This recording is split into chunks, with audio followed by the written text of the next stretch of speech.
Greetings, everybody. I'm here with Justin Dawson. We're here at CES 2026. The media days are about to open, and it's always weird to count because this isn't really day one, this is day -2.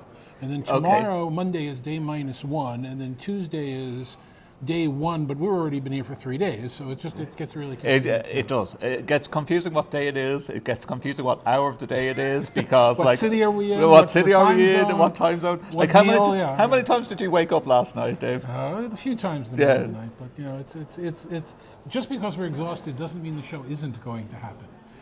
But in any case, today we were looking at a couple of the private media events. The first one happened today from the team at Uproar. They do a really nice job there. They did a really nice job, yeah. And as well, like when you have only visited Vegas a couple of times, not as many times as yourself, David, like being able to see the view out that window. Oh yeah, they were up at the top of the Mandalay Bay. It was very nice to look at the strip and the airport and all the rest of it.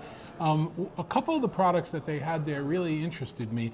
They had one there which is a translator, standalone translator, which is something I've tracked for many years, but they're now doing context. So if you're getting a translation from somebody or a photo of something or an image and you don't know what it is, you can actually use the translator to say, what is this? And it'll go out to a large language model and give you some information about what it is. I thought that was really cool. I like that. I loved the healthcare tech that was in a couple of the rooms. Two devices, one for like measuring your stress, and then Elamind, where the video will be shown where I actually did fall into a light sleep within 4 minutes. Like, this is a headband that you wear around your head. It's playing white noise.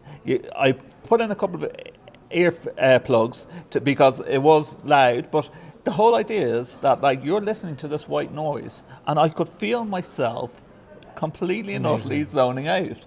Yeah, and now, granted, I was wearing an eye mask and whatnot, but you could feel yourself zoning out. This white noise decreases as you get into a deeper sleep, and the whole app shows you how long it went. Really? It was fantastic. Now, I'm sure you experienced the same thing as I did. I must have spoken to, without exaggeration, about 20 exhibitors just today. That's nothing for this show, but for today, for an hour, that was pretty good. Every one of them started, we have an AI. Yes, everything. Yes, like if we got paid, like the slot machines in Vegas, if we got paid for every time that the word AI was being used, a lot of people are pretending or saying that they have this bridge to AI, which is actually, it's what one of the themes for the show is going to be. We saw robots that roll around and take pictures and keep you company. One thing I saw that was also interesting, I forget the name of the company, I have to look it up. They're making a new form of smoke detector, and you think of the smoke detector as a sensor in your house, and it's underutilized. What if it had a camera? What if it could test for all gases, CO2 and natural gas?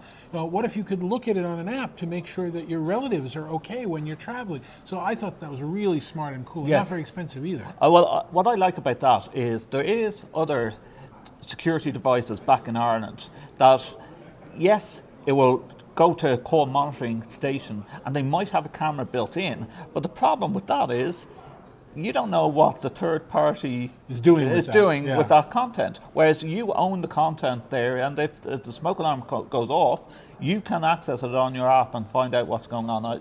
And the difference of they had different devices for, like, in the garage where maybe someone might like to have a secret cigarette from time to time, and it's measuring the heat rather than the smoke. Well, we don't have secret cigarettes in my house. Neither do I. It's much smarter, devices, and we like that. There was also a company called Agoyu, Agoyu, I want to get that right, that's making an aggregation of a travel app.